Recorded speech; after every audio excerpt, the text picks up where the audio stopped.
নারায়ণগঞ্জের আইনজীবীদের সাথে মতবিনিময় করেছেন নারায়ণগঞ্জ জেলা ছাত্রদলের সাবেক সভাপতি ও বিএনপি নেতা জাকির খান। এ সময় জাকির খানের সাথে শুভেচ্ছা বিনিময় করেন নারায়ণগঞ্জ জেলা জাতীয়তাবাদী আইনজীবী ফোরামের নেতাকর্মীরা। বৃহস্পতিবার 8ই মে আইনজীবীদের সাথে দেখা করতে নারায়ণগঞ্জের আদালত পাড়ায় আইনজীবী সমিতির ভবনে যান জাকির খান। এ সময় নারায়ণগঞ্জ জেলা জাতীয়তাবাদী আইনজীবী ফোরামের নেতা অ্যাডভোকেট হুমায়ুন কবির বলেন, জাকির খানের জীবনটাই কেটেছে ষড়যন্ত্রের ফলে পলাতক ও জেলখানায়। আপনি কি পাইকারি বা খুচরা ব্যবসা করছেন, চাইছেন সেরা দামে মানসম্মত পণ্য? তাহলে আপনার জন্যই আসছে gaussia-bazar.com।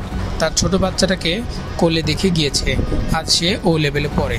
আমাদের বিএনপির যে নেতাকর্মীরা আছে, এত বড় ত্যাগ আর কারো নেই, যে ত্যাগ জাকির খান স্বীকার করেছেন। তিনি আরও বলেন, জাকির জেলে থাকা অবস্থায়ও জাকির খানের অনুসারীরা তার পক্ষে যে আন্দোলন গড়ে তুলেছিল, আমরা বাইরে থেকে তাও পারিনি। এ সময় নারায়ণগঞ্জ মহানগর বিএনপি ও জেলা জাতীয়তাবাদী আইনজীবী ফোরামের নেতাকর্মীরা উপস্থিত ছিলেন।